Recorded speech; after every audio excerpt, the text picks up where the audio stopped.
Finalement, nous n'aimons que ceux que nous possédons. Les autres n'ont à nous offrir qu'une lointaine existence, une fière indépendance qui nous provoque, nous insupporte. Alors, sans hésiter, nous construisons des stations balnéaires dans leurs maisons. Nous délogeons les phoques, les oiseaux, les poissons. C'est chez nous ici, faites-vous une raison. Parfois, dans notre grande bonté, nous leur laissons un parc, une réserve, petite prison dans nos enfers de béton. Nouvelle attraction que nous visiterons. Mais oui, l'été, en joie, nous y emmènerons mari, femme, enfant et puis un labrador obèse ou en situation d'obésité, en tout cas bien gavé par cet amour malaise, rempli de toutes nos frustrations. Car finalement, nous n'aimons que ceux que nous possédons. Et nous les aimons mal de cet amour malade, incapables de leur laisser une place normale, nous satisfaire d'un compagnon de jeu ou de promenade, de tout ce que peut nous offrir un animal. Non, nous voyons en lui un refuge de ce monde, ou un réceptacle de nos propres dominations. Alors on leur demande de venir combler un manque quand les humains sont fatigants et posent trop de questions. Nous les voulons là, à notre disposition. À l'inverse de ces sauvages que nous ne croisons que par pur hasard ou après des heures d'attente. Vexés qu'on nous nargue de cette absence apparente. Aveugles, nous nous promenons chez eux, montagnes, forêts comme décors de vacances. On manque d'humilité et de bon sens pour concevoir juste une minute quand nous pensons qu'ils ne sont pas là, que les animaux sauvages, eux aussi, nous scrutent. Bien à l'abri, à bonne distance, une notion que nous ne comprenons pas. Car finalement, nous n'aimons que ceux que nous possédons. Entre les animaux de compagnie trop choyés et les autres, ignorés, exploités, exterminés par l'humain, drôle d'animal qui peine à trouver sa juste place. Égo qui menace toute désobéissance, tout ce qui ne renvoie pas à sa puissance. Finalement, nous n'aimons que ceux que nous possédons. Notre cœur n'est pas assez grand pour accueillir la liberté de ceux que nous n'avons pas domestiqués.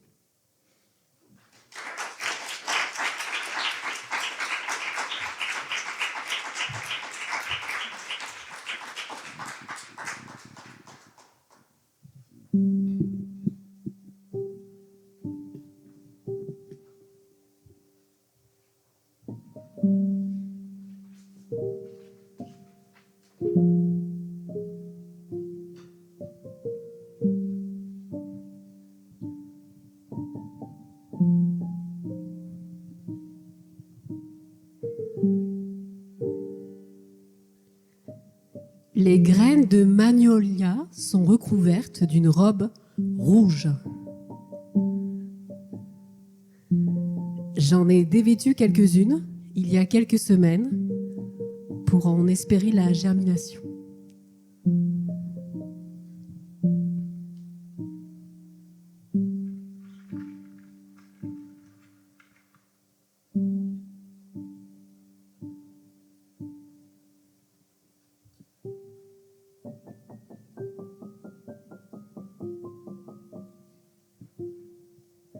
Les offrir à quelques amis pour les fêtes, peut-être. Est-ce que ces graines vont germer ? Cela ne dépend pas de moi, mais de la nature qui décide. Ces derniers mois, je me suis souvent sentie débordée par la vie matérielle, pour reprendre les mots de Marguerite Duras, et par le bruit que cela génère. C'est un brouhaha que je relie aisément à celui qui inonde le monde qui gronde et qui donne à sentir que je suis punie. Et pourtant, je suis bien privilégiée. J'ai un certain pouvoir d'achat. J'aurais pu faire des razzias la Black Friday. Ça sonne excitant, non ? Pourtant, l'association des mots pouvoir et achat me fait grincer le cœur. Il n'y a rien dans ces mots qui résonne avec le lien, l'émerveillement, la légèreté ou juste la poésie. La poésie, par exemple, ce soir d'Olivier Liron et Caroline Giraud. Le rythme que nous suggèrent nos artistes poètes est celui du temps long, de la contemplation, de la joie juvénile, aussi inévitable qu'une ronde qui viendrait nous rappeler qu'il est possible de se laisser embarquer dans la danse. Dans la danse. Celle du vivant. Un vivant où on serait allumé par un soleil ogre, qui est bien plus nourrissant que le projet de s'embrouiller l'esprit d'idées cadeaux qu'on irait dévaliser dans les rayons des réseaux qui savent tout de ce dont vous avez besoin. Soi-disant, soit dit en passant. Alors, de quoi avez-vous vraiment besoin? Dounia Tadli, que vous avez entendu en performance d'ouverture, nous a donné le ton avec cette inspiration forte. Nous n'aimons que ce que nous possédons. Et tout cela sur une planète prêtée et non acquise, encore moins bradée. Plus tard, souligné par les jolis sons de notre ami Olivier Théroigne, vous retrouverez dans le désordre, car être surpris, c'est ça aussi le vivant. Vous retrouverez donc Émilie Tac, Sainte Beach, Anna Corina, Catherine Serre, Roxane Vaudron et Régine Faïc. 6 voix de la scène émergente qui font maillon avec nous. Bienvenue à la Maison de la Francité, bienvenue à la Chaire Poétique. Alors je ne sais pas s'il y a des gens pour qui c'est la première fois ce soir. Trop bien.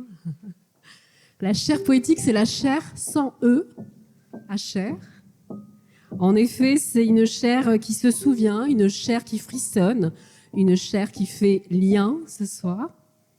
Ce soir, c'est une bulle de respiration.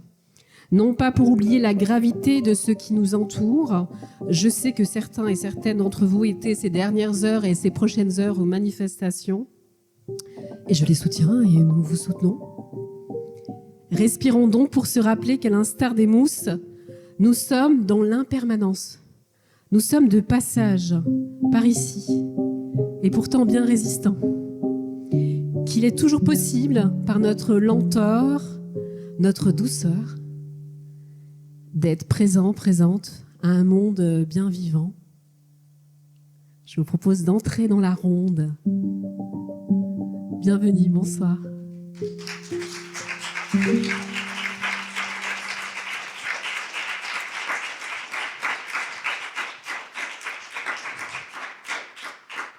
Et je suis ravie d'accueillir nos invités de ce soir, Caroline Giraud et Olivier Liron.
Je suis ravie de vous accueillir. J'ai déjà une affinité particulière avec Caroline Giraud, pour ceux qui le savent et pour ceux qui ne le savent pas. à savoir que Caroline Giron était vraiment là dès la première soirée de la chaire poétique pour une très très belle performance avec Olivier pendant la scène émergente. Et je suis ravie qu'elle soit invitée ce soir avec cette belle place qui lui revient. Et je suis ravie aussi d'accueillir Olivier Liron, que je suis depuis très longtemps, et peut-être certains d'entre vous aussi. Caroline, moi je t'ai connue avec Moi l'immense, ce petit recueil magnifique, très sensible. Je crois qu'il y en a un ou deux à la librairie ce soir, mais je ne suis pas sûre. Le dernier. Le dernier. Ok. Très très jolie édition qui a été illustrée par Yulia. Je crois qu'elle est là, Yulia d'ailleurs, ce soir. Vous voyez, super.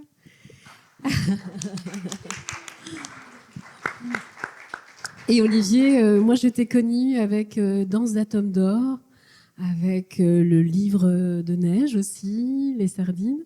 Et ce soir, on va parler de L'éloge des mousses, un très très joli livre qui vient de paraître aux éditions Rivage. Il y a cette idée qui m'a beaucoup touchée quand on a préparé ensemble cette soirée, que en effet la poésie était cet endroit justement où on fait du lien. Et pour reprendre l'ouvrage qu'on a choisi ensemble pour ce soir, qui est Maillon nu, c'est l'idée aussi de faire maillon ensemble, de faire du lien. Est-ce que tu peux nous dire comment ce titre est arrivé sur ce joli recueil ? D'abord, bonsoir et merci. C'est chouette d'être là. On est toujours bien à la Francité et à la chaire poétique. Alors, il y a plusieurs réponses. Maillon nu, d'abord, c'était le nom d'un poème qui est dans le livre. L'image est venue comme ça, et après, je me suis rendu compte à quel point elle parlait de peut-être ma conception de la poésie. Et l'idée que le poème est peut-être une unité de sens. Moi, j'aime bien quand c'est court. J'aime bien la poésie courte, mais c'est intéressant quand ça se lit, avec un E. Et je me suis rendu compte, la manière dont j'écris aussi, elle est très liée à cette image du maillon. Parce que j'écris plein de petits poèmes de manière très spontanée. Et je me rends compte a posteriori qu'ils se répondent. En fait, ça fait comme des séries. Et donc, ça fait vraiment une chaîne. Et c'est une chaîne qui nous relie à nous-mêmes et qui nous lie au monde et qui nous permet de rencontrer l'autre. Donc, c'est vrai que j'ai beaucoup décliné cette image dans le livre avec l'idée de chaînes qui se répondent et qui finissent par mailler quelque chose. Voilà. C'est vrai, Olivier, que la poésie est un lieu de rencontre, un espace de rencontre. On retrouve un très joli texte de toi, d'ailleurs en prologue du texte Maillon nu. Comment vous êtes rencontrés avec Caroline ?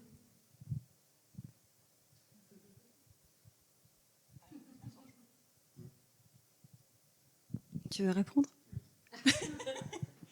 On s'est rencontrés pendant une lecture d'une revue dans laquelle moi j'ai publié, c'est La Forge, au début, et Olivier a lu aussi. Enfin, voilà, j'étais là à une des autres lectures, et je sais pas, ça s'est fait comme ça. Bonsoir. Oui, ce qu'il y a de très beau dans le salon. On m'entend, je parle pas. C'est trop fort ? Plus fort, ça va ? Dans le texte de Caroline qui est là, qui est un très très beau recueil, effectivement, il y a une idée très forte de lien, en fait, d'interrelation, d'interdépendance, à la fois dans la nature, dans le monde vivant, parce que ton imaginaire, je trouve qu'il relie en fait des choses qui sont très différentes. Et ça, c'est quelque chose que la poésie fait de manière générale, de manière très belle. Et aussi, nous, êtres humains, on se sent, je dirais, solidaires les uns des autres en te lisant, quoi. Je trouve qu'il y a une sorte de solidarité intraspécifique et interspécifique, pour parler comme les savants. Donc c'est très intéressant parce que c'est à la fois les liens dans le monde qui nous entoure et aussi entre nous humains. C'est très très beau et j'aime beaucoup cette image du maillon. À la fois c'est un tissage, mais c'est aussi quelque chose qui nous sécurise, qui nous protège. J'ai l'impression qu'on peut dire beaucoup de grandes choses sur la poésie, mais très simplement, moi, ça a toujours été quelque chose de, je dirais, ou un endroit où toute la douleur du monde à la fois se cristallise et en même temps s'abolit aussi, enfin en tout cas ma douleur à moi. Mais ce que je veux dire, c'est que c'est quand même quelque chose de l'ordre d'une bulle, quoi, de très très intense, quoi. Ouais. Et donc j'aimais bien ton image là voilà, ce monde où tout se répond. Enfin, c'est assez miraculeux. Il y a une très très belle image dans ton recueil qui est un rempart qui serait fait en lichen et qui serait notre religion ou notre. Et j'aime bien cette idée que oui, en quelque sorte, les mots ou la poésie en particulier, c'est vraiment un rempart assez miraculeux contre beaucoup de choses. Enfin, c'est une idée qui est assez forte. Ce soir, on a décidé, Olivier, de parler de L'éloge des mousses, ce dernier livre qui est sorti de toi. C'est un livre très documenté, que je vous recommande vraiment, parce que moi, j'ai appris plein de choses en le lisant, notamment qu'il y avait 23 000 espèces de mousses. Alors ça m'a vraiment fascinée. Et en effet, les mousses, c'est pas comme le magnolia, il n'y a pas de graines, il n'y a pas de racines. J'ai appris aussi ce qu'était un bryologue, c'est-à-dire un spécialiste, un expert des mousses. Et moi, je me demandais d'où t'es venue cette passion des mousses. Je lisais aussi que tu recommandais même la thérapie des mousses, comme on pourrait recommander le fait de serrer les arbres contre soi, par exemple. Mais dis-moi un peu comment ça te vient, cette passion des mousses. C'est super intéressant. Merci pour ta question. Et c'est dans l'idée de ce qu'on disait dans les interdépendances et les liens qui sont très forts aussi dans le texte de Caroline. En fait, tu utilises beaucoup d'images. C'est aussi ça qui nous relie. Oui, pour te répondre, on s'est rencontrés justement autour d'une revue de poésie, La Forge, excellente revue que je recommande.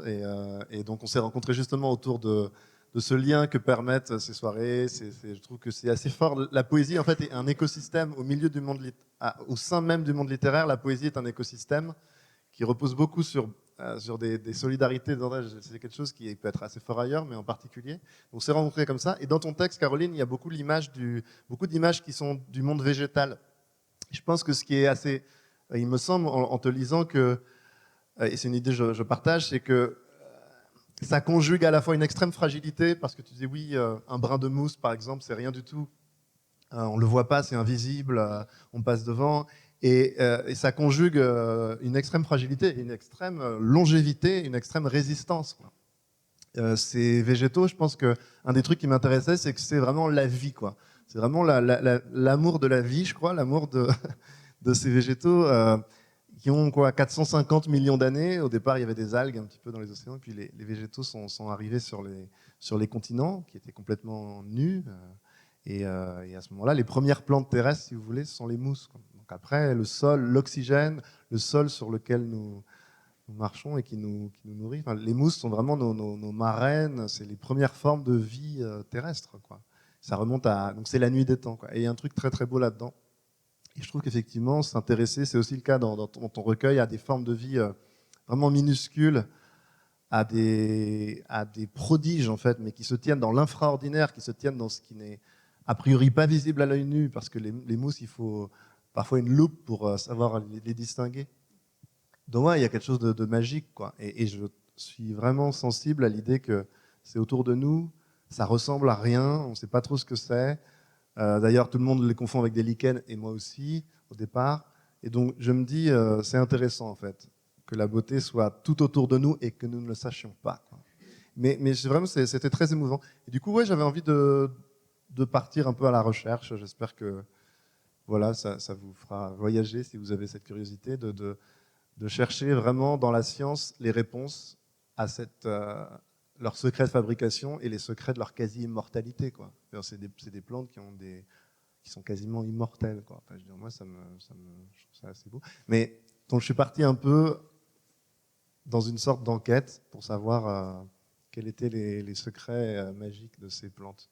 Et après, évidemment, la poésie vient parce que la science et la poésie partagent, je crois, une même vocation qui est de donner à voir le monde, qui vraiment se nourrissent au même émerveillement premier. Donc voilà, je pourrais en parler très longtemps. C'est des plantes vraiment fascinantes. Oui, c'est vrai. Après avoir lu ce livre, vous ne regarderez plus les mousses de la même façon. Moi, j'ai commencé à regarder les mousses sur les murs, sur les trottoirs, sur les rochers. Et d'ailleurs, en parlant de rochers, j'avais envie de vous lire un texte qui me tient à cœur.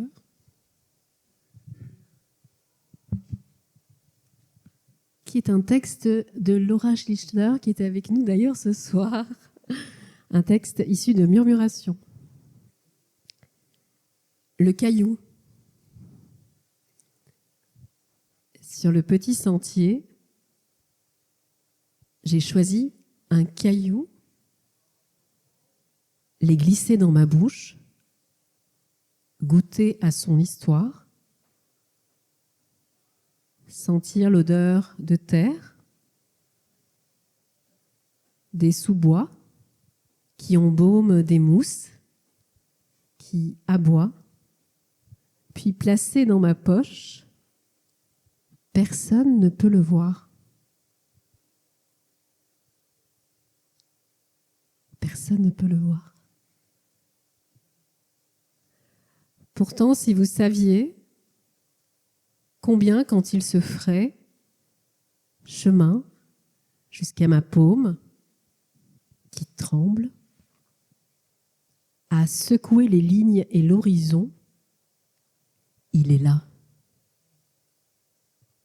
Si présent. Si présent. Blotti dans le présent. De tout son poids de pierre. Poli par les passages qui mènent à l'infini. Immobile rocher. Bien plus solide que moi.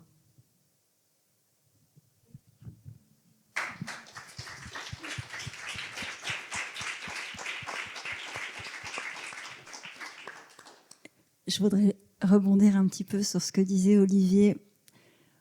En fait, moi j'appelle, Monsieur Mousse, quoi. J'appelle Olivier Monsieur Mousse, mais pas juste parce qu'il a écrit L'éloge des mousses, mais parce que, en fait, il y a une tendresse qui se dégage de ce que tu fais, en fait, de ce que tu écris et la manière dont tu le partages. Et tout ça, c'est extrêmement poétique, en fait. C'est-à-dire quand ça pourrait être littéralement un sujet un peu sec, enfin, je veux dire, et tu le rends extrêmement tendre. Et en fait, c'est ça l'image, c'est ça qui est intéressant, c'est qu'en fait, ça nous connecte à quelque chose. On est dans le lien, en fait, avec la mousse et le vivant et toutes ces voilà, et avec une simplicité que moi je trouve tellement admirable et touchante. On rentre dedans hyper facilement, etc. Et tu as écrit plein d'autres choses qui parlent pas de mousse, mais en fait c'est doux aussi, et on a tellement besoin de douceur, quoi. Et ce lien là, en fait, moi c'est ça, dans la poésie, c'est vrai qu'on est comme un espèce de, je sais pas, d'être organique. Le nombre d'échanges, en fait, la poésie ne peut pas être dans une solitude totale. On n'est pas seul, quoi. On est en permanence dans l'échange, dans la discussion. On se lit les uns les autres, on se soutient en venant s'écouter. On est dans une ronde, comme tu disais au début, quelque chose qui est une espèce de beau tourbillon, comme Maelstrom d'ailleurs, c'est l'image du tourbillon de vie, quoi, de vie, et avec énormément de tendresse, en fait. Moi, c'est ça que j'y trouve, et c'est ça qui fait que il y a une espèce d'énergie positive qui se dégage. Tu aurais envie de partager avec nous un morceau du texte d'Olivier ? Oui, avec plaisir. Le prologue. Je crois que je vais me mettre debout plutôt. Ouais.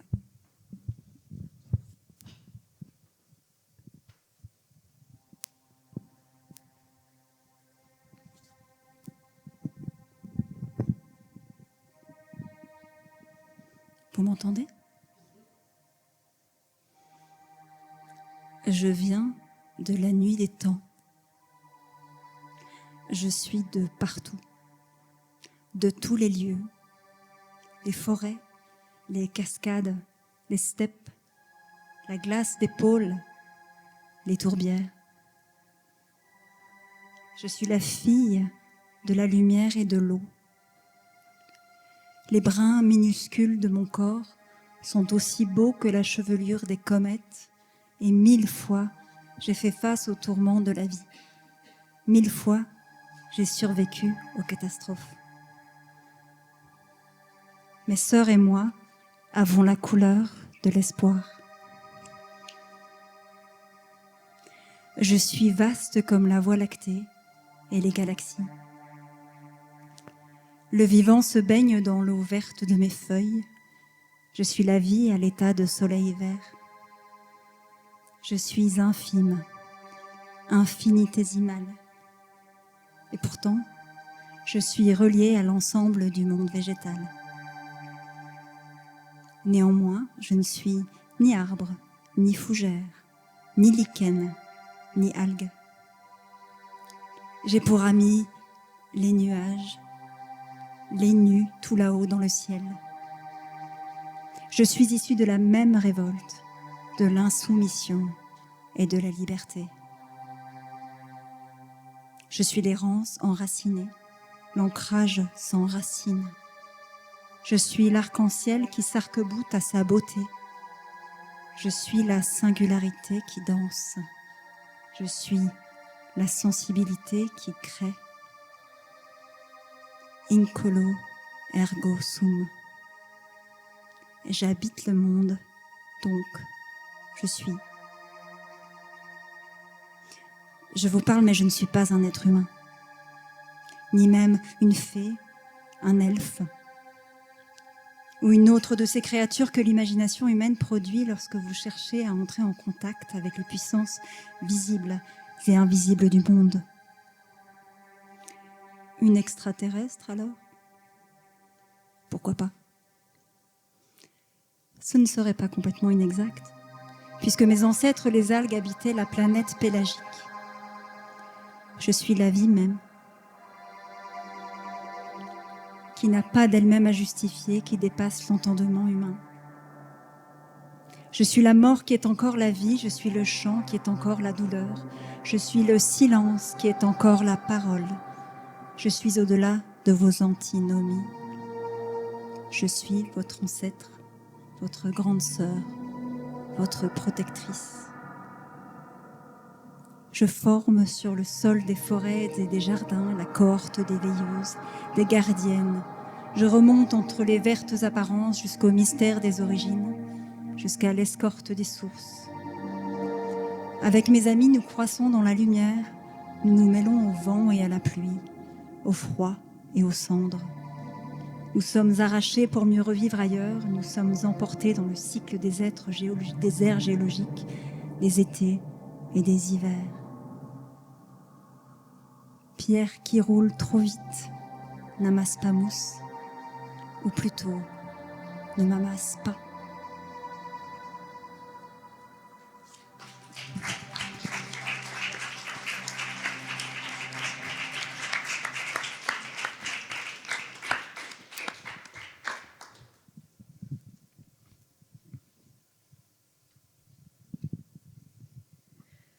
Tout à l'heure, Olivier nous parlait d'interdépendance et de ce lien aussi dans Maillon nu. On ressent aussi dans certains textes, comme Les yeux d'un autre, par exemple. Je pense à ce texte qui m'avait déjà beaucoup touchée à l'époque où tu l'avais performé, il me semble, avec Olivier, ou en tout cas ici pour la première fois. Ici pour la première fois. Comment tu vois dans ce texte le rapport justement au lien, le rapport à être ensemble, au vivre ensemble aussi ?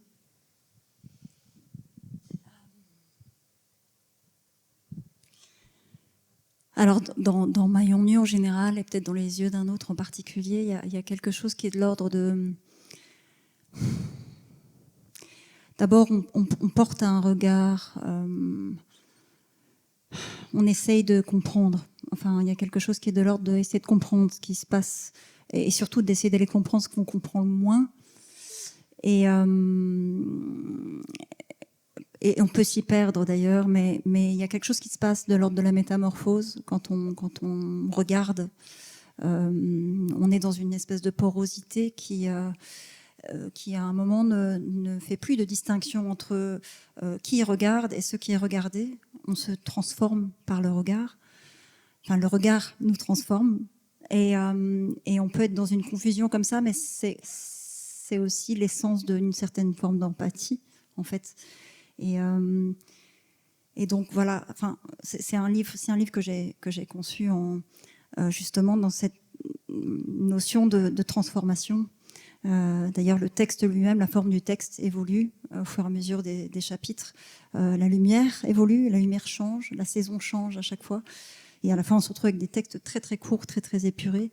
Et moi, j'écris dans l'expérience, j'écris dans la vie, j'écris pas derrière un bureau. Enfin, après si peut-être, mais c'est à chaque fois une rencontre. En fait, chaque texte est né d'une rencontre avec un lieu, une personne. C'est vraiment, je pourrais dire sur chaque ligne où ça s'est écrit, à quel moment. J'ai des images mentales qui sont restées. Et j'entends en fait, j'entends réellement le texte quand il y a quelque chose qui parle. En fait, je l'entends dans ma tête et j'ai besoin de l'écrire. Donc, en fait, je suis en dialogue en permanence comme ça. Et enfin, je veux pas trop parler, mais les rencontres qu'ont permis ce texte sont absolument extraordinaires. Enfin, je veux dire, j'ai pas tout à fait la même vie en fait. Dans les rencontres que j'ai faites dans la richesse, je saurais même pas en fait comment évaluer ça. C'est juste la poésie est le lien, c'est indistinct tout simplement. On est dans le lien et voilà. Le lien est poétique en soi. Tu aurais envie de nous lire Les yeux d'un autre ? Je vais prendre le micro. Il y a déjà un micro ? Non, ça va ?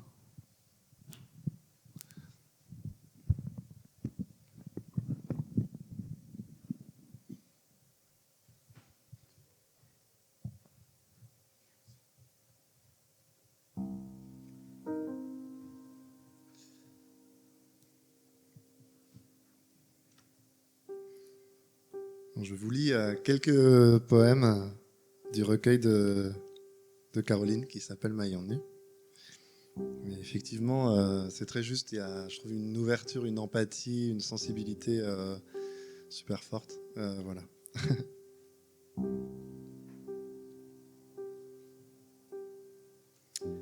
Les yeux d'un autre, crépusculaires. Je voudrais une fois écrire avec les yeux d'un autre.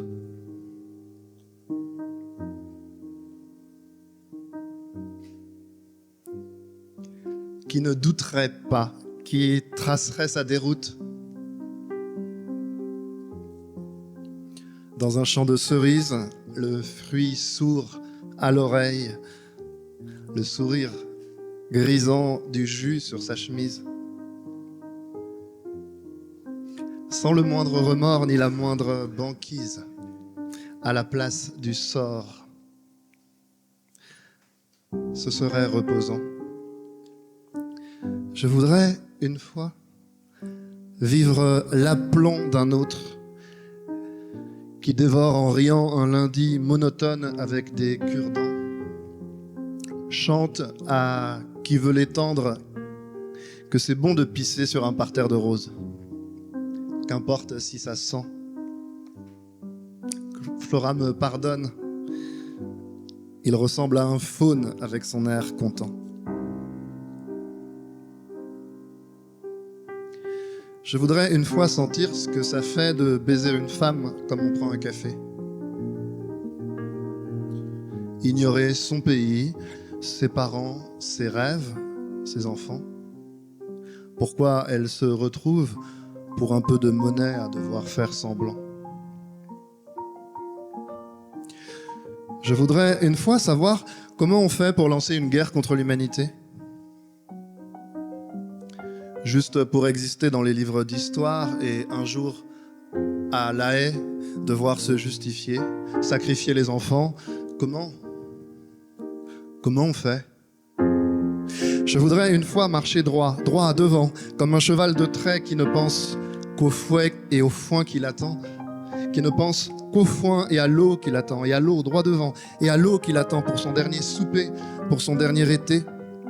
Je voudrais une fois gober un ciel d'hiver, comme un médicament. Arracher mes orteils, puisque la terre danse et moi non. Puisque la terre danse et moi non. Ne plus être qu'un rêve qui aboie la nuit. Pourtant, Bandonnéon roule ses yeux de nacre et mon pouls lui répond à gorge cadencée. Oui. Je voudrais une fois que mon corps me réponde. Ai-je entendu ta voix sourire assez souvent? Ai-je appris à te prendre la main sans crier? Vu ton incandescence lécher les miroirs et rire en caressant tes envies de retour, je voudrais une fois faire le tour de ta joie. Du lagon à la fange, lente révolution elliptique, naissance, l'étrange nous rassemble. Je voudrais une fois que ma mort me ressemble. Une allée de silice parcourue de frissons, d'iris homochromes et de choix embrassés et de noms qui résonnent.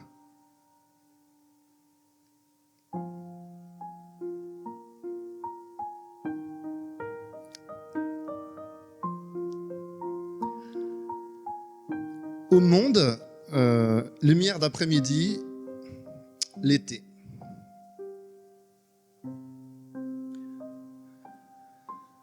Se réparer du monde, un rempart de lichen pour toute religion. Errer entre les êtres en plissant l'âme qu'un seul geste détend. Main claire sur le jour, verser au monde un grain de bleu, un brin de feu, c'est suffisant pour cet instant. La tête à l'endroit où le ciel s'écoule et le sable tient, on est bien. La mer s'éprend, la nuit s'effeuille, le jour attend. Rampe de l'avenir, une vague ravelle à dévaler la nuit, la douceur est. Couler dans les ruisseaux, incendie au cœur, lave en fête. Écrasé par le ciel, je grandis. Toutes nos dépendances, retour du sens, voisine, la fumée me sourit. Passerelle encordée, tous les ponts disent la même langue. Tu n'es pas seul. Suspendu aux lèvres du monde.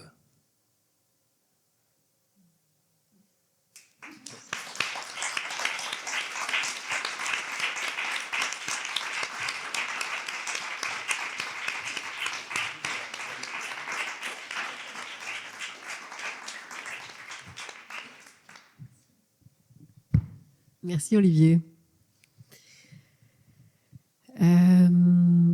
Ça fait du bien d'entendre de la poésie, non? Encore de la poésie avec notre scène émergente, à qui on va laisser la place, avec Émilie Tac, Sainte Beach et Régine Faïk.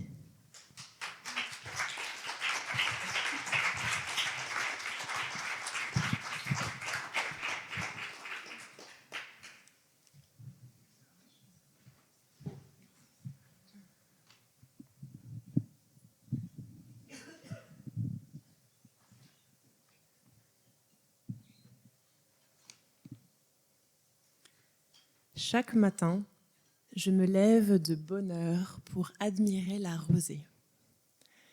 La lueur du ciel et de la brume, la beauté des roses du Petit Prince, les plus belles boutures des serres royales de Laken.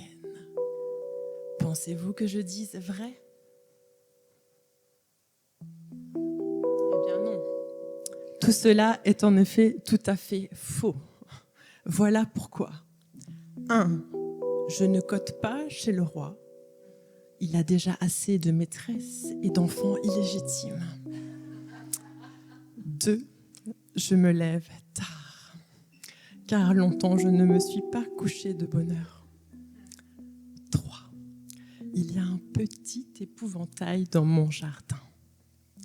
Diantre, oui, j'habite à Scarbeck, à quelques encablures des serres royales. Chaque nuit, quand je me couche, des avions cargo volent au-dessus de mon toit pour apporter des colis fast fashion depuis la Chine. Dans la pénombre du jardinet, les figues du figuier regardent l'avion cargo sans comprendre la légitimité de ce bruit menaçant. Non seulement on dirait un concert de Pierre Boulez, mais en plus, des particules fines viennent coloniser les figues. On se demande ce que font les Nations Unies pour la protection des figuiers. J'espère qu'elles sont en train d'écrire une résolution super contraignante pour dire qu'on n'est pas content, pas content, pas content. À côté du figuier, les toutes petites pommes du pommier, les premières de l'année comme des bébés, ont peur des mugissements du moteur. Nous sommes si petites, murmure-t-elle. J'ai peur, dit l'une d'elles, avec un sanglot retenu dans un pépin. Selon les scientifiques qui ont des cerveaux, qui sont intelligents et qui ont 55 PhD, le bruit du moteur fait grimper le taux de cortisol chez les vivants. Quel stress pour mes pauvres petites pommes, si menues. Mes pauvres figues si majestueuses, mes pauvres tomates si rouges de colère. Même si ce n'est bientôt plus la saison des fruits, mon jardin est consterné par ces agressions sonores. Quelle injustice, quelle ignominie, parjure, sacrebleu, nom d'une bouture d'hortensia, 1000 milliards de 1000 mousses de 1000 sabords. Cela ne peut plus durer. Le sommeil des fleurs d'être ainsi perturbé, on en perd son latin et sa grammaire et ses gants de jardinage. Un ver de terre passe. On entend une mouche voler au-dessus du figuier, telle une déesse ex machina qui viendrait changer la donne. La donna immobile. Oui, c'est ça. Bella ciao. Ciao les avions. Ciao les cargos. Ne revenez plus jamais. Allez survoler le palais du roi. Ensemble, dans le froid de la terre, les graines de l'hiver ont décidé de fomenter une révolution silencieuse.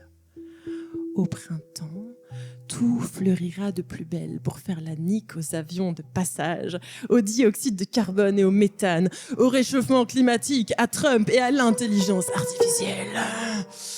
Nos passaran, dit le framboisier. Nos passaran, répondit le chat du voisin, en miaulant. Nos passaran, cria le bébé pomme. Nos passaran, répondis-je, les pieds nus et en peignoir dans le jardin, à 14h, avec ma tasse de café fumante, prête à assassiner le ciel pour rassurer mes enfants sauvages. Je ferai la tête au carré à quiconque souhaitera m'empêcher de lutter contre le survol de Bruxelles, la fast fashion et les Trumpistes. Ce n'est pas nécessaire, répondit la rose. Le roi s'est mis en tenue de jardinage, il a mis ses bottes et a commencé une formation en permaculture. Les boutures du palais royal nous ont prévenus qu'elles allaient commencer la révolution des œillets. Et nous allons danser la ronde du vivant.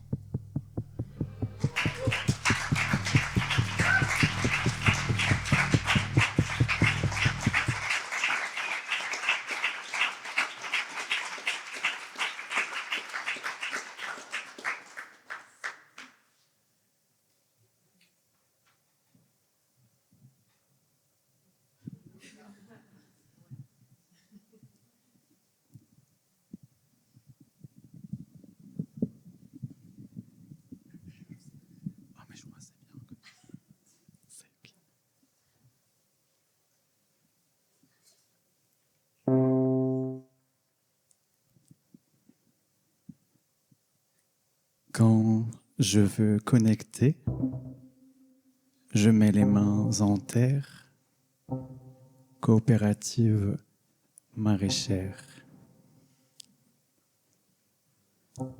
Une serre en verre permet l'hiver qu'un baby épinard fasse son chemin peinard. Alors qu'agenouillé, on retire une à une ces précieuses feuilles phares dans nos vies dépouillées d'inutiles artifices. Hiver si rude est ton solstice lorsque l'on vit dehors, mais dans la terre mes camarades affichent des sourires d'or. Dans l'âpreté de ce labeur, on se confie et la chaleur, depuis nos confidences et jusqu'au creux de nos oreilles, ravive flamme intérieure et fait s'éloigner la stupeur d'un cauchemar de solitude. Oui, c'est rude, mais on est ensemble et sous nos jambes la terre tremble. Battement collectif des cœurs à l'unisson, on travaille pour le beau au même diapason. On veut un monde plus juste. On s'émeut, on rigole. Dans la terre, farandole. La ronde autour du feu. Dans nos yeux, la lumière. On imagine, ô terre, un avenir radieux. Mais quand je me lasse du terrain, je m'emmitoufle dans un train, voyage court vers contemplation en mer du Nord.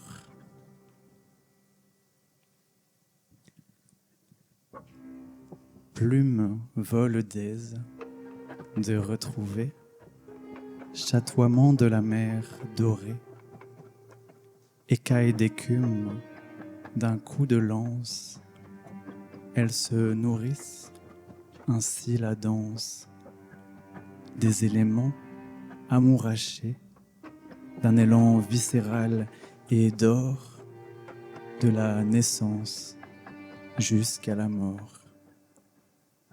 Bat vite le cœur, vivant labeur, d'un monde de glace, d'un monde de flammes.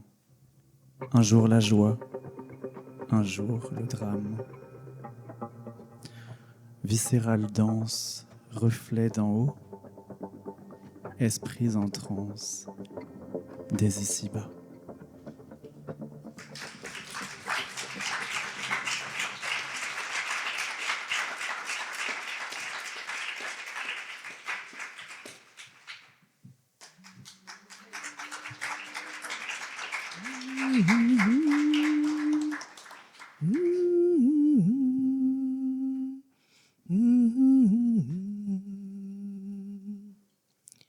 Au commencement était le souffle, dans l'infinie éternité du monde. Il se levait en soulevant les feuilles et le vivant prenait sa place depuis les poumons de la terre, depuis les profondeurs des forêts équatoriales. Le souffle réveillait les consciences, faisait palpiter les cœurs, contournait les évidences et révélait les incohérences. Le souffle du vivant était vie, était vent. Souffle du perpétuel retour, il repoussait les digues du savoir, dénonçait les vérités cachées et attisait la colère des montagnes. Le souffle du vivant venait réanimer les morts, venait nous rappeler le choix de notre incarnation terrestre, le choix de la déchirure, depuis le tout non-duel, le choix d'une séparation définitive ou temporaire. Qui sait? Le souffle des géants élargissait les frontières du réel afin que le souvenir nous revienne de ce temps-là où nous étions poussière d'étoiles. Aucune fragmentation ne malmenait nos cœurs. Tout nous semblait grandiose, étincelant, mirambolant. Le moindre chant était cantique, un simple son était portique. Une étincelle devenait feu, un grain de sable composait le désert. Nos yeux comme des papillons gourmands captaient toutes les images.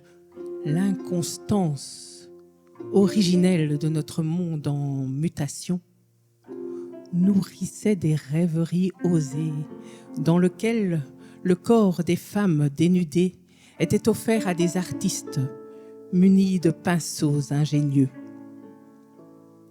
Naissaient alors en plein ciel des fresques gigantesques. Le végétal ayant repris sa liberté, les arbres s'enlaçaient au tronc les uns des autres dans une danse languide, sensuelle, naissant au rythme du bourrissement du vent. Une lyre entama un chant grégorien. Des voiles décrochés des nuages se déposèrent avec délicatesse sur la peau des femmes dénudées. Celles-ci se redressèrent. Leur taille fine comme des guêpes, enroulées de tissus et de tuiles, se mirent à bouger doucement, créant ainsi un arc-en-ciel. Le souffle du vivant venait de ressusciter les corps.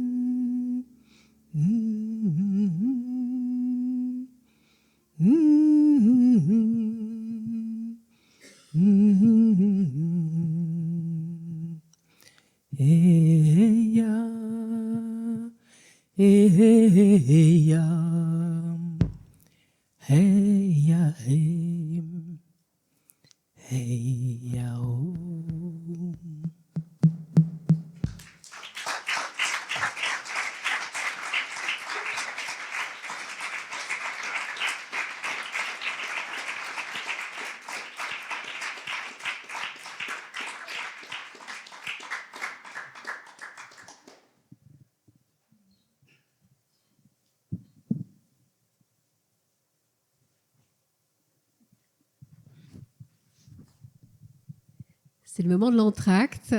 Nos amis de la librairie Maelstrom sont là pour vous accompagner dans vos cadeaux de Noël, justement, voilà. Et nos auteurs et autrices vous réservent leur plus belle écriture pour les dédicaces. On se retrouve dans 20 minutes. À tout à l'heure. Être animal dans un monde d'humains est injuste. Être animal dans un monde d'humains est injuste. C'est marrant, hein, vous avez remarqué? On utilise le mot humain pour dire charitable, sensible, respectueux. Sois un peu humain, quoi. Et puis, on utilise le mot animal pour dire sauvage, impitoyable, dangereux. On n'est pas des animaux. Pourtant, des fois, je me demande qui a le cœur le plus gros entre ceux qui massacrent, mutilent, enferment et ceux qui essaient d'exister quand même. Être animal dans un monde d'humains est injuste.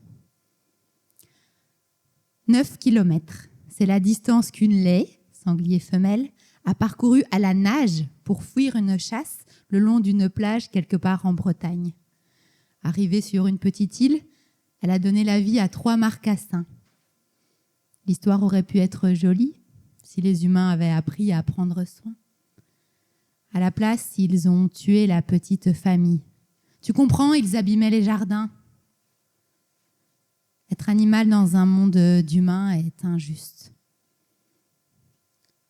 35 grammes, c'est le poids d'une hirondelle. C'est beaucoup moins qu'un sanglier, environ 2000 fois moins, j'ai calculé. Elle parcourt jusqu'à 10 000 kilomètres. 10 000 kilomètres pour fuir le froid, les tempêtes, passer l'hiver au sec. Après tous ces efforts, festin de roi quand elles reviennent dans le nord.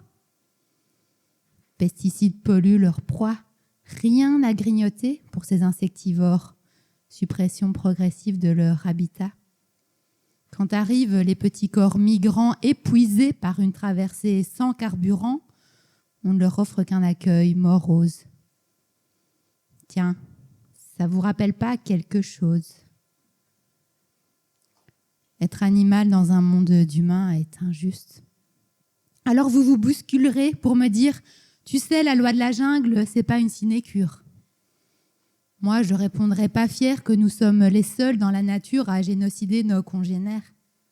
Et n'importe quel éthologue vous dira « Deuil des éléphants, empathie des rats, entraide des orang-outans. » Et pendant ce temps, humain obsédé par sa spécificité. De tous les animaux, est-il le plus beau, le plus drôle, le plus intelligent?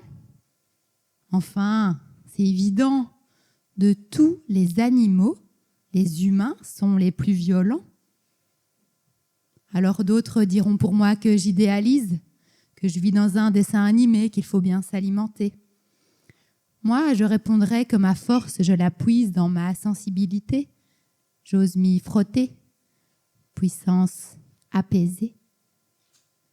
Entre les autres animaux et nous, quelque chose s'est brisé. Qu'est-ce qui pourra un jour nous réparer?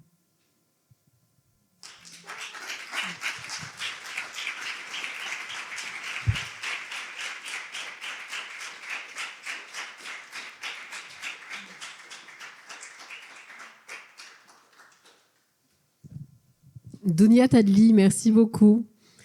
Vous retrouverez son livre « Ça reste entre nous » à la librairie. On va reprendre notre conversation avec nos invités, Caroline et Olivier Liron.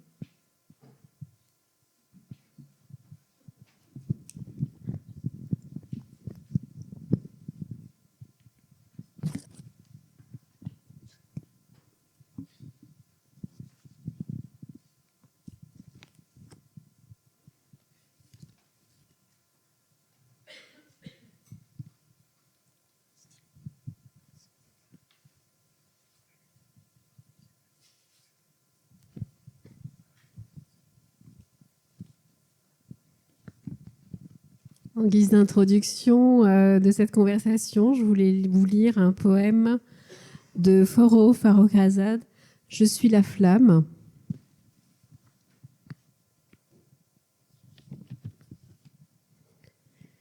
La conquête du jardin.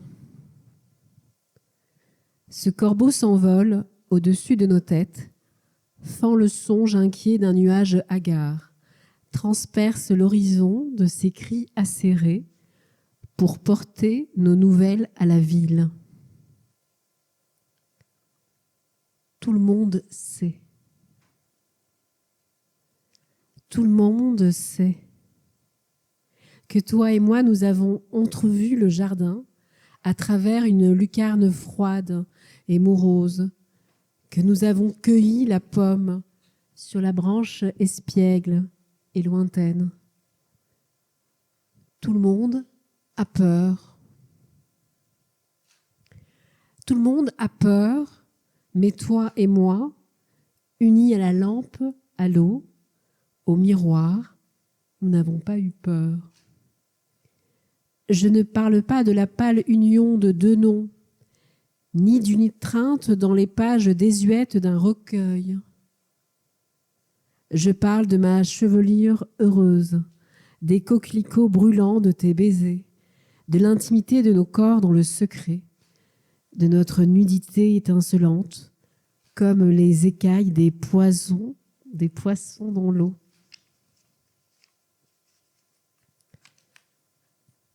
Je parle de la mélodie argentée, du jet d'eau à l'aurore. Une nuit, nous avons demandé aux lièvres sauvages, de la verte forêt liquide, aux coquillages emplis de perles, de la mer agitée, aux jeunes aigles, de la montagne fantastique et conquérante. Que faire? Tout le monde sait que nous avons trouvé la voie du rêve calme et glacée des cimors, que nous avons trouvé la vérité dans le jardin, dans le regard pudique d'une fleur inconnue, et l'éternité dans un instant infini où deux soleils se contemplent.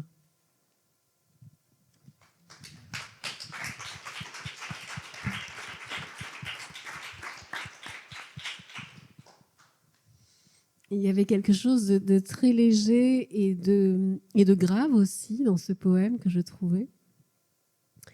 Et je me disais en fait que dans vos travaux d'écriture à tous les deux, il y a une légèreté qui est particulière, qui est pour moi celle d'une forme de candeur, avec de la joie, avec quelque chose aussi qu'on retrouve aussi chez les enfants qui jouent dans les cours de récré, qui jouent avec des petits morceaux de bois. Ça me faisait penser à plein de souvenirs d'enfance qu'on retrouve comme ça, quelque chose de très naïf et de très doux. Alors, quand on a préparé cette soirée ensemble avec les autoristes, il y a eu beaucoup de rire et beaucoup d'humour aussi. Qu'est-ce qui fait que cette gaieté est quelque chose qui vous inspire tous les deux très fort et qu'on retrouve dans votre poésie? En quoi est-ce qu'il est indispensable à votre poésie, cette gaieté?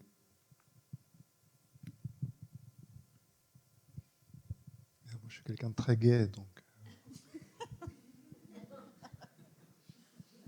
Non, mais je pense que on ne le dit pas assez, mais c'est vrai que dans les textes, dans les très très très grands textes de littérature ou de poésie, moi ça m'arrive peut-être pas de m'esclaffer, mais enfin il y a une telle joie en fait que ouais, je trouve ça très très très touchant quoi que tu dises ça, que tu vois cette forme de légèreté, ouais, voilà. Je pense que c'est pas quelque chose par contre qui se décide.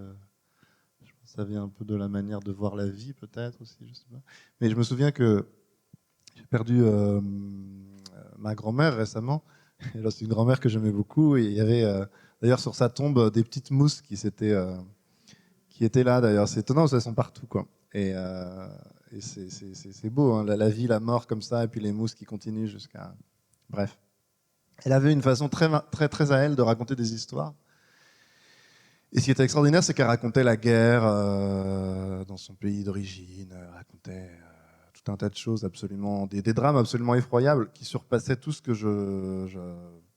moi j'ai pu vivre. Et j'étais toujours remarqué par la façon qu'elle avait de le raconter avec un petit peu quand même de distance, ce qui faisait que c'était à la fois très triste et très drôle. Et je pense que c'était vraiment la légèreté qui était la bonne pour aussi que ce soit partageable. C'est une réponse peut-être un peu théorique, mais je pense que quand même en tout cas ce que tu décèles comme une forme de joie, je pense que c'est vraiment au cœur de la... Enfin, je sais pas, je pense qu'ici parmi nous, on est tous toutes voilà, sensibles à ça. Je pense que dans la création, il y a une forme de joie quoi, qui est très forte. Sinon, le reste du temps, moi, je suis pas très joyeux.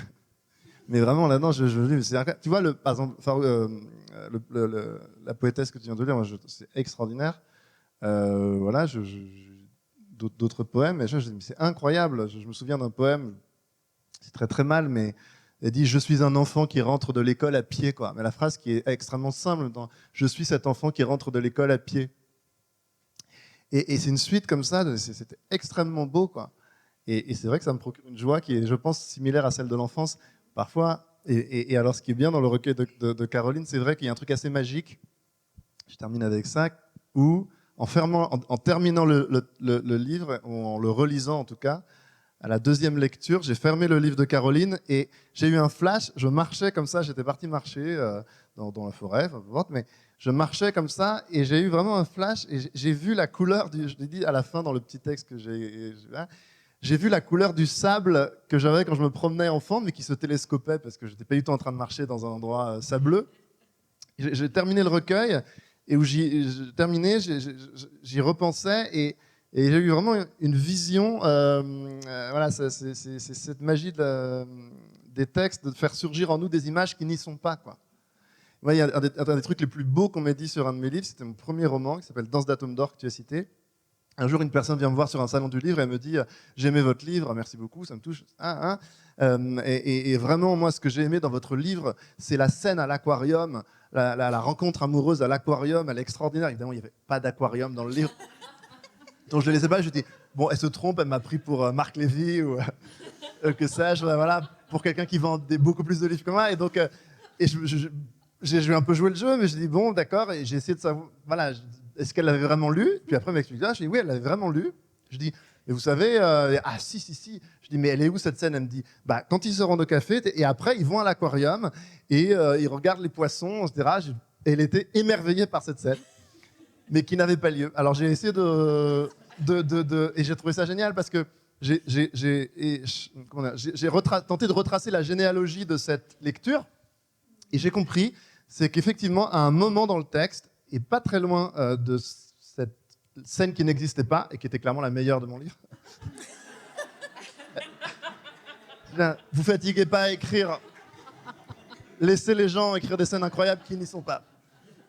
Et donc, elle me dit, et j'ai retrouvé, et elle avait raison, enfin, tout le monde a raison. Elle avait inventé une scène, mais parce qu'à un moment du texte, je citais la Porte Dorée à Paris. Près de laquelle se trouve un grand aquarium. Donc même si la scène se passait dans un appartement, dans la rue, elle n'en démordait pas. Donc je l'ai remerciée, j'étais enchanté, quoi. Voilà, c'était le plus beau retour que j'ai eu. Je sais, ça répond pas du tout à la question, mais voilà. Merci pour la joie.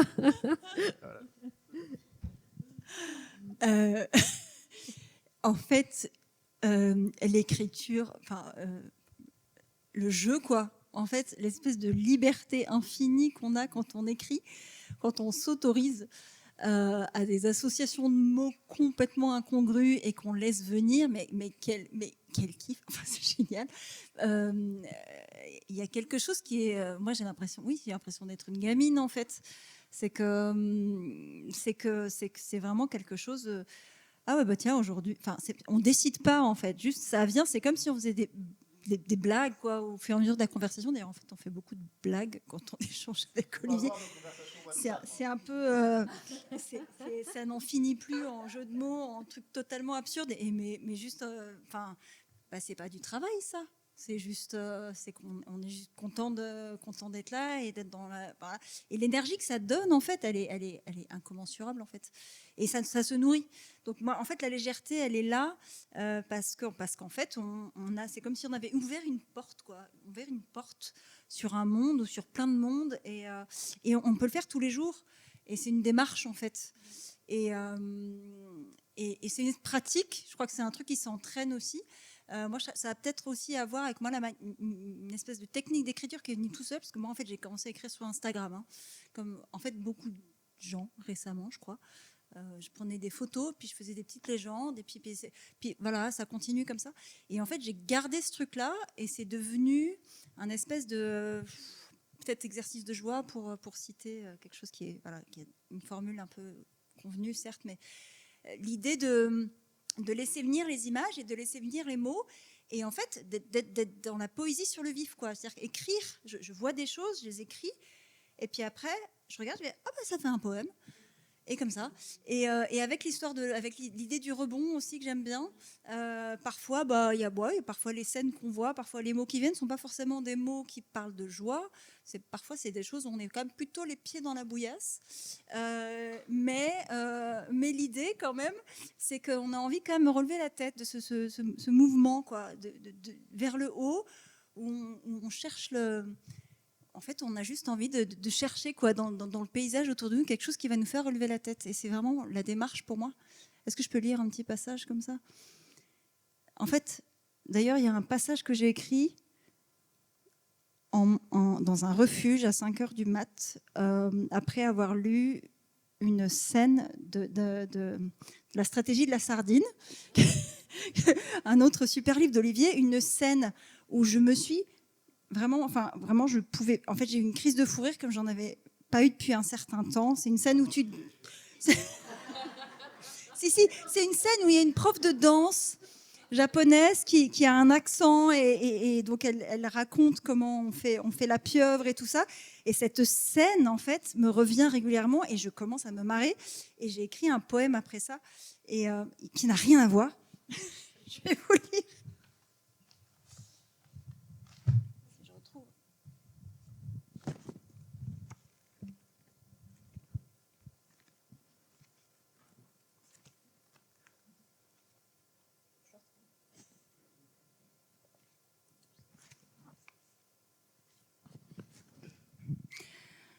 On a guetté le premier œil comme si c'était lui l'enfant malade. On se rassure un peu avec des carnavals, puis la brûlure reprend sa place. On se salue en passation de garde interne à vie, vivement qu'on se pense être de toutes sortes.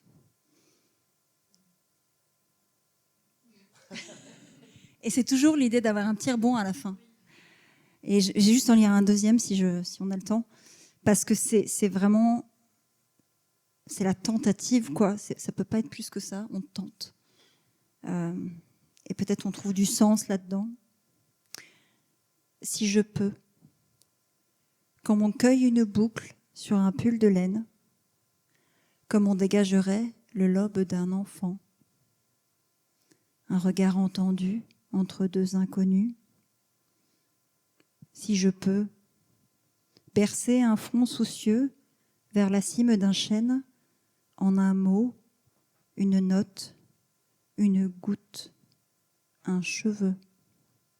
Ma vie sera moins vaine, si je peux.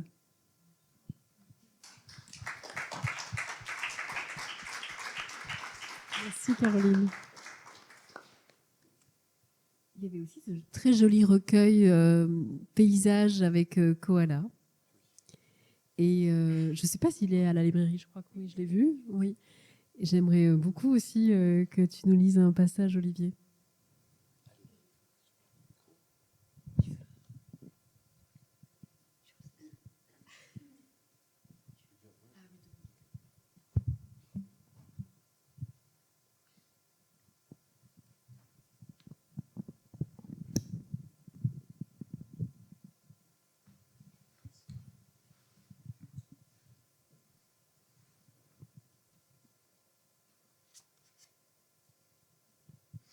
Oui, c'est extrait d'un recueil donc qui est publié aux éditions de Corlevour, qui justement édite la revue La Forge, qui est une excellente revue dont je vous parlais. Et là aussi, c'est des rencontres super, quoi, de gens d'abord, et puis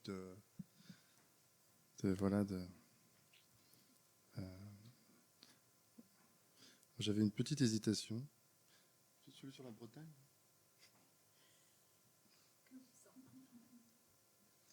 Il y en a qui sont plus tristes que d'autres. Vous voulez des choses tristes ou des choses moins tristes?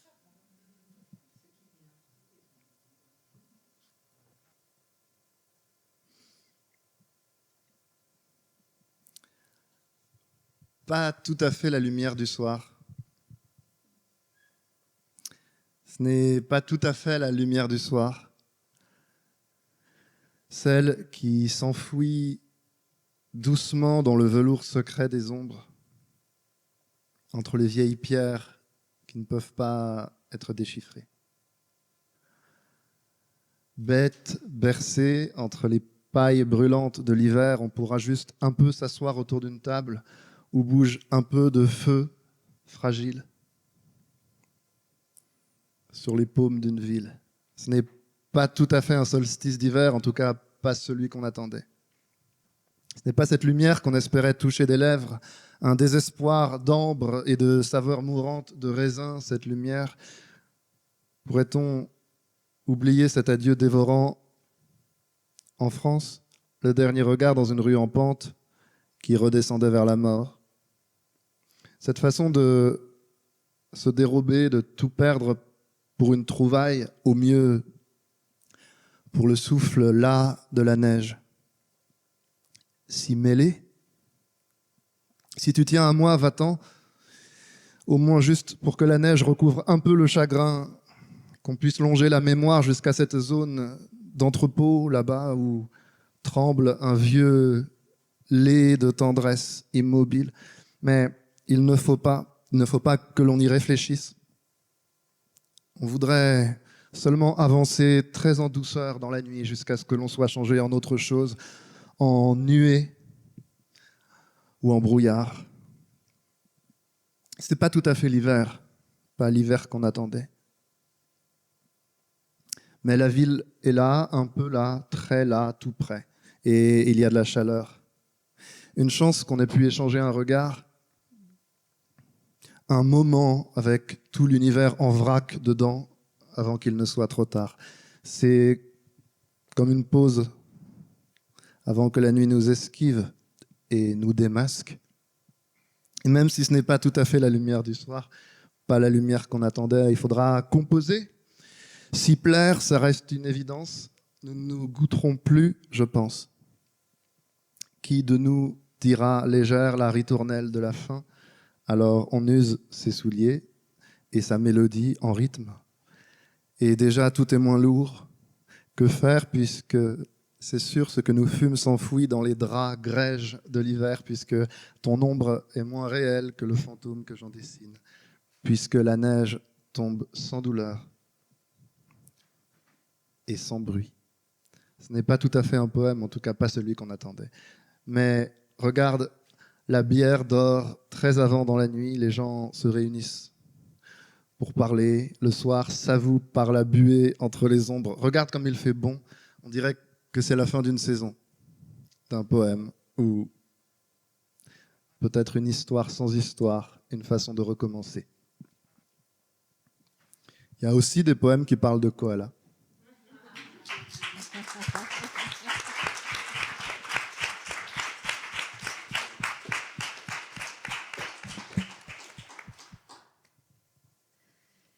Je voulais citer aussi Bachelard, qui est un philosophe, on a un philosophe aussi ici parmi nous, qui parlait de l'instinct de légèreté. Et donc, j'avais aussi envie de vous dire ça, qu'on a tous en nous, tu parlais de forme de vision ou de forme de démarche de vie, d'être dans la légèreté. Et en effet, on a tous en nous cet instinct de légèreté qui demande à se reconnecter à notre quotidien. Et je voulais vous faire une dernière lecture de mon côté qui est issue du recueil de Jennifer Lavallée, qui était la première invitée il y a 1 an de la toute première chaire poétique.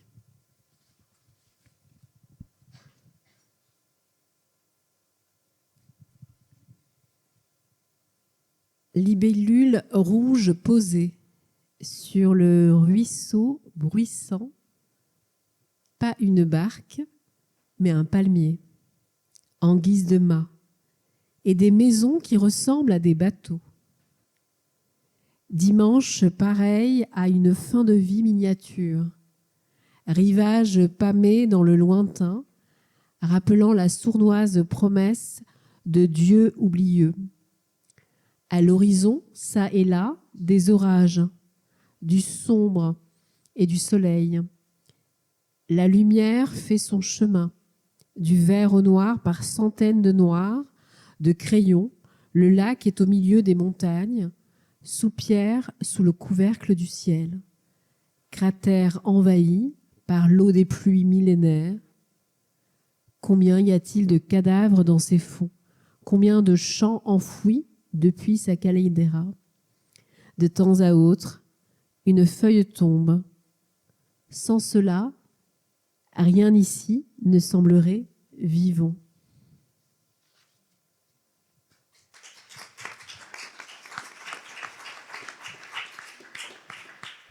Et puisque ce soir il s'agissait de vivant, Je vous propose 3 autres auteurs de la scène émergente pour terminer notre soirée sur la ronde du vivant par des lectures, et on aura encore 2 très belles lectures de nos invités. Alors j'accueille Anna. Alors j'ai perdu les autres noms.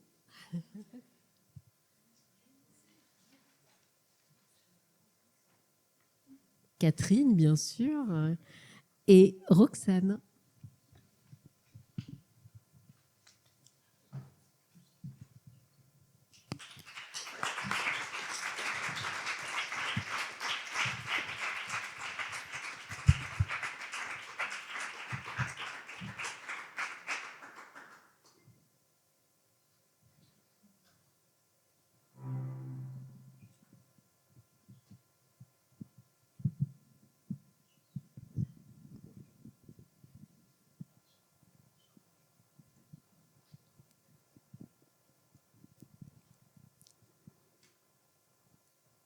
Plonger en dessous de la cime des arbres, comme on remonte à la surface de la mer, à la recherche du souffle et de la lumière. Inspirer les odeurs, exhaler les humeurs. Apaiser les oreilles du chuintant bruissement des croustillantes feuilles sèches, amassées par le vent. Se rouler, échouer, le dos en éventail, les joues roses et ravies, rebondissant sur les vertes mousses en tapis dans l'étonnement de l'incroyable beauté.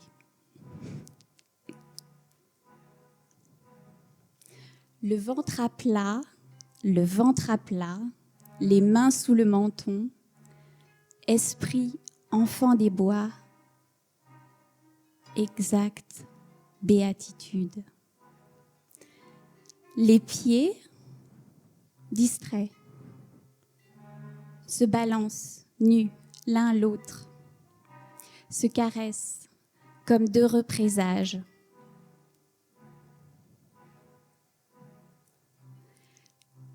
Les doigts s'interstissent entre les brins mouillés, les dents se moussent, éponges de rosée perlée, pour chercher refuge dans les petits mondes infinis et parfaits.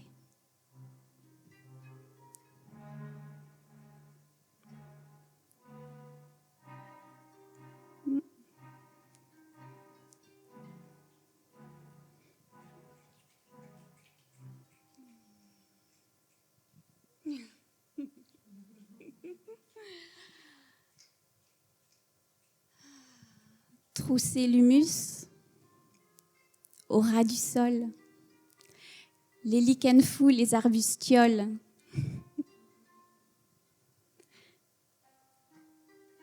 et aussi une pensée sauvage qui perce au travers.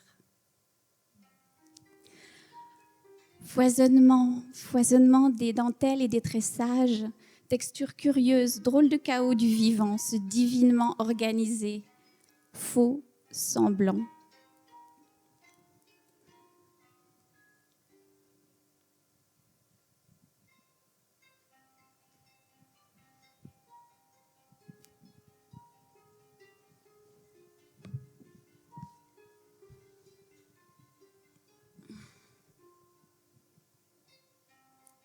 Tout est là, délicat.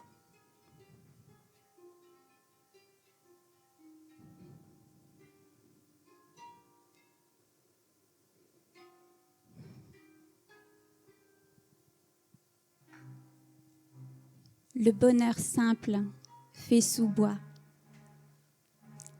La parfaite scénographie du paradis.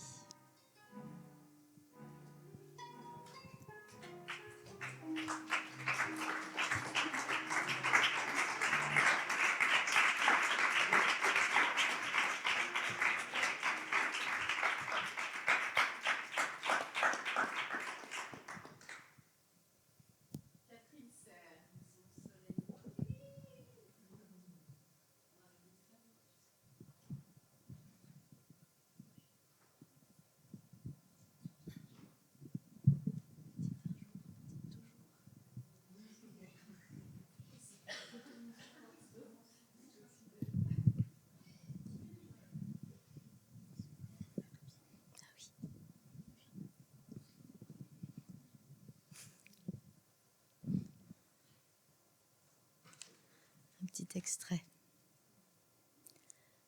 Au soleil, le long des courbes adoucies des rivières, sandales à la main, les pieds dans le moelleux de la terre, sensible à la pression de l'air, elle avance. Elle adapte son pas à la difficulté du chemin.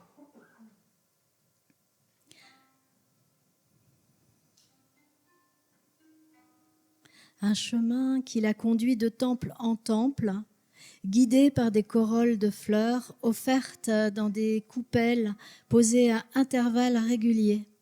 Elle marche ainsi des heures. Elle suit les ondulations du paysage. Elle pénètre dans les rizières par les passages d'eau. Le paysage, liquide et chaud, est voué à 1000 déesses, et surtout la grande déesse du riz, appelée tous les jours à venir en aide aux récoltes. Parfois, une toupie à vent, accrochée en haut d'une construction, émet une longue note ululante, hantée d'appels lointains.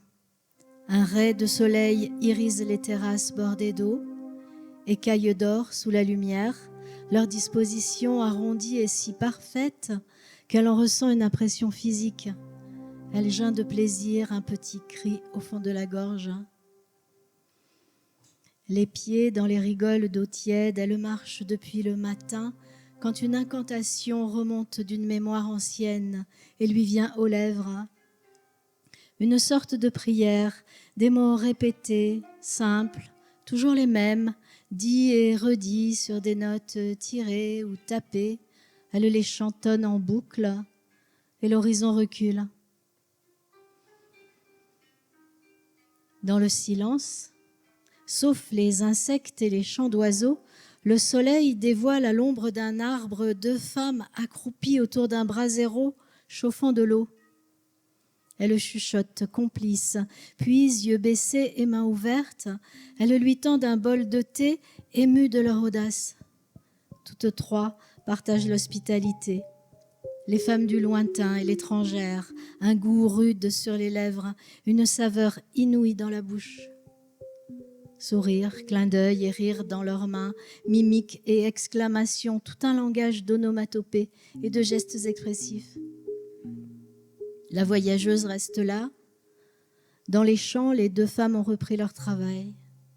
Plus tard, elles lui font signe quand la fin du jour entame son cycle rapide. Déjà, le soleil s'étire en rougeoiement et la nuit s'annonce.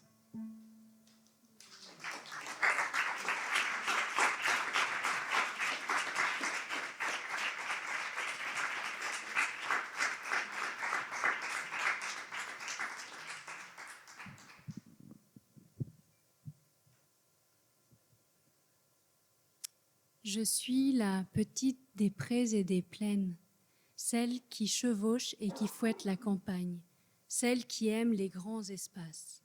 Je suis l'enfant de la nature, celle au cœur pur et de bonne augure. Je suis l'enfant du labeur, de sa classe sociale, celle des hommes de la terre qui peinent pour gagner leur croûte. Les paysans, ces artisans qui s'engagent corps et âme pour leur butin, ô combien douloureux et parfois laborieux. Je suis la petite qui s'agite avec classe, avec sa classe pour condition. Celle des gens qui n'arrêtent jamais, pour qui l'heure n'est pas d'heure, sacerdoce ça l'est en somme. Un engagement à la vie, par la terre, pour la terre, très terre à terre.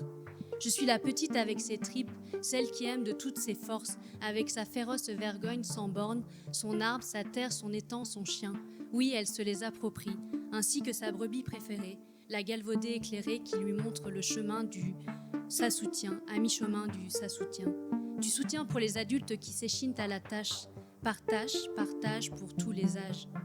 Conduire 10 ans, c'est un événement, badant, tripant, intense. Un sentier, un pick-up, je m'y plais. Il y a ces moments entre 2 tâches qui tâchent où c'est le contre-pied de la plaie.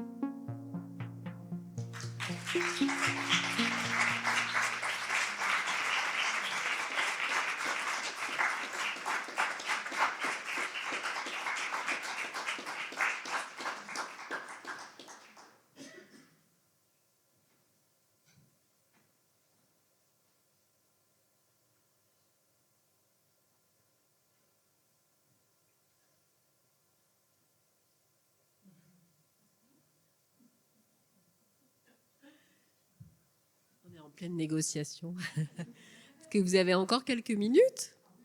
Ok. Alors, je propose qu'on fasse l'horloge à feu. La conversation. Le dialogue. Allez, let's go.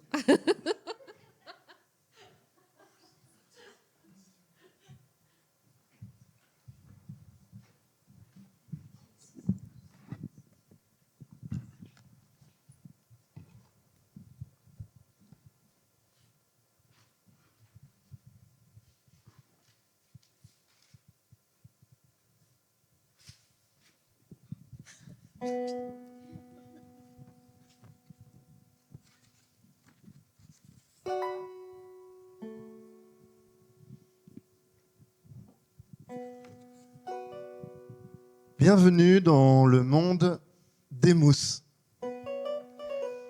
Pendant le déluge, j'étais mousse sur l'arche. Il était une fois, au commencement de ce livre, il y a bien des années, un dialogue entre un enfant attentif au monde vivant, un enfant curieux et une maman. Maman, pourquoi tu t'intéresses à ces mousses? C'est moi la maman. Ouais, je crois que c'est le temps. Tu te retrouves devant un paysage qui est porteur d'une mémoire, d'une histoire. Ça fait du bien, hein. Très très beau paysage. Elles ont une histoire, les mousses? Ah bah tu vois Olivier, il y a une chose que tu ne sais pas. Les mousses, ce sont des plantes quasiment immortelles. Certaines sont là depuis des centaines de milliers d'années.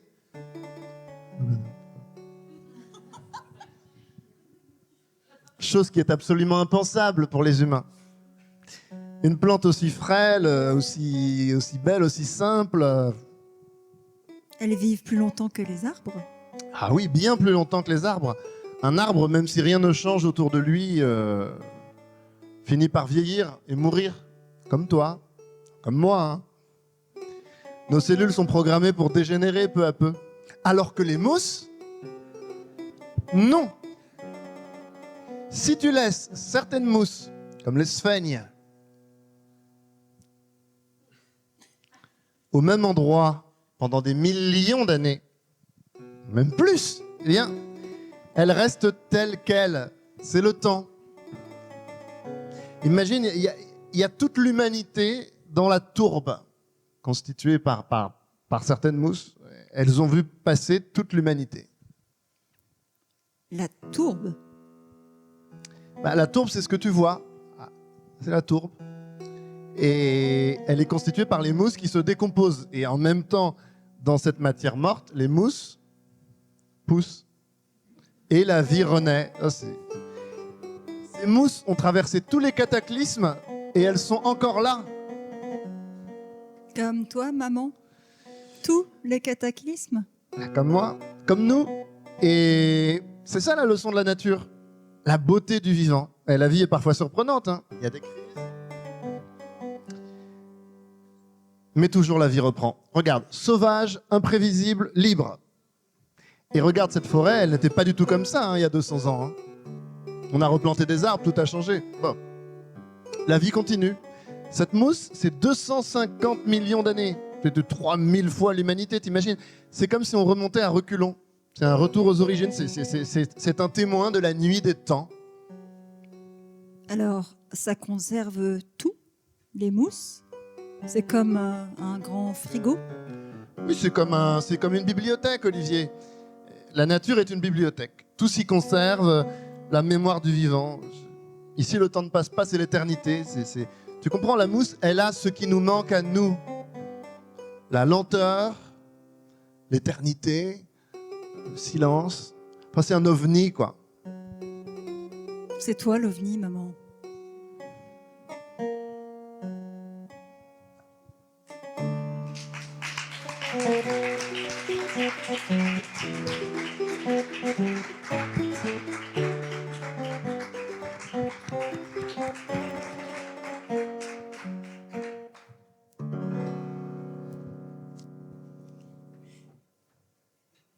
J'ai une hésitation. Sur quoi faire maintenant? Il y a deux options. Soit un morceau de maillon nu, soit un morceau de nous liquide. Ah, c'est à l'envers. C'est dur. Hein. C'est chaud.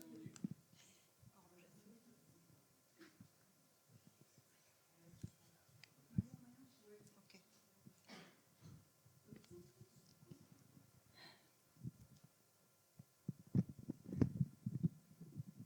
On m'entend là? Allez, horloge à feu.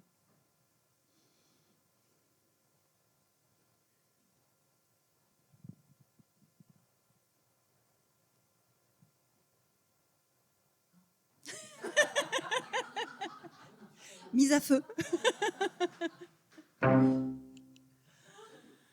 Une cire moulue a aggravé la terrasse. Je voudrais nous délire à la lueur des mèches d'une horloge à feu.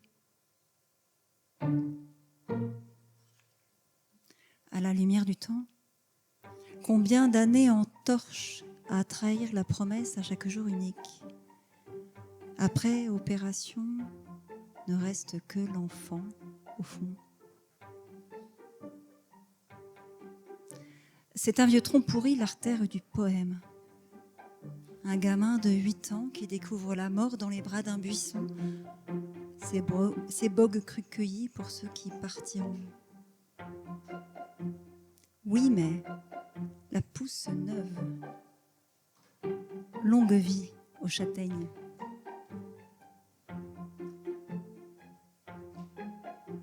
Les herbes fortes ont envahi l'escalier. Tu ne peux plus t'asseoir sur les marches de l'enfance. À peine distingue-t-on la rampe d'où tu lançais défi au monde d'hier. Tu voudrais t'y planter, toi aussi, retrouver les fourmis. Un enfant de 100 ans accueilli avant toi un nid de mousse. Accouché d'une planche vers la pierre moulinette. Tu danses à cloche-mime sur le blanc de son jeu. Entre les sauterelles et le chardon pollen, vous êtes deux.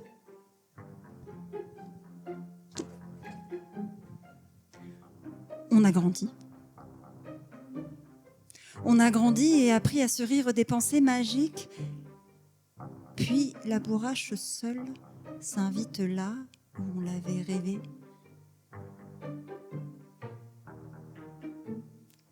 Je cherche dans la pierre ce qui reste. L'espace entre les points de suspension. Un vertige, une corde, les yeux des mots peut-être.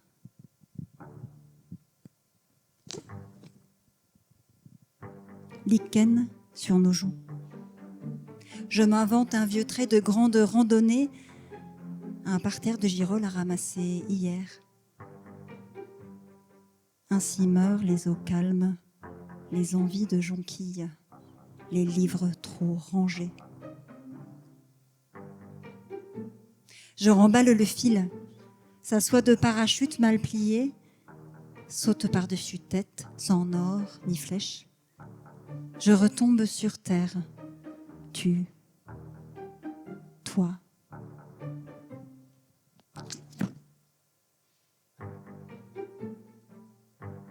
Dans un livre sans feuilles, un paravent hiberne. Mon ignorance croît comme un renoncement. Un sac des PTT gratte encore le poème. Limer l'incomplétude. Boire la posidonie. Nos piliers branches, nos vis et feuilles en courant vers la mer. On meurt encore si pâle de n'aimer pas fou ce qu'il faut traverser pour poindre.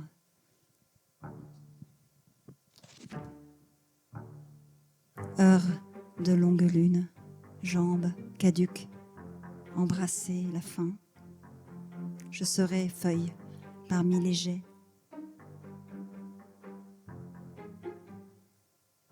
Blanche haleine du chien sur mon cou en étoile. Je trace les essais dans le sable coulant. J'aurais si bien rêvé en mineur. Merci.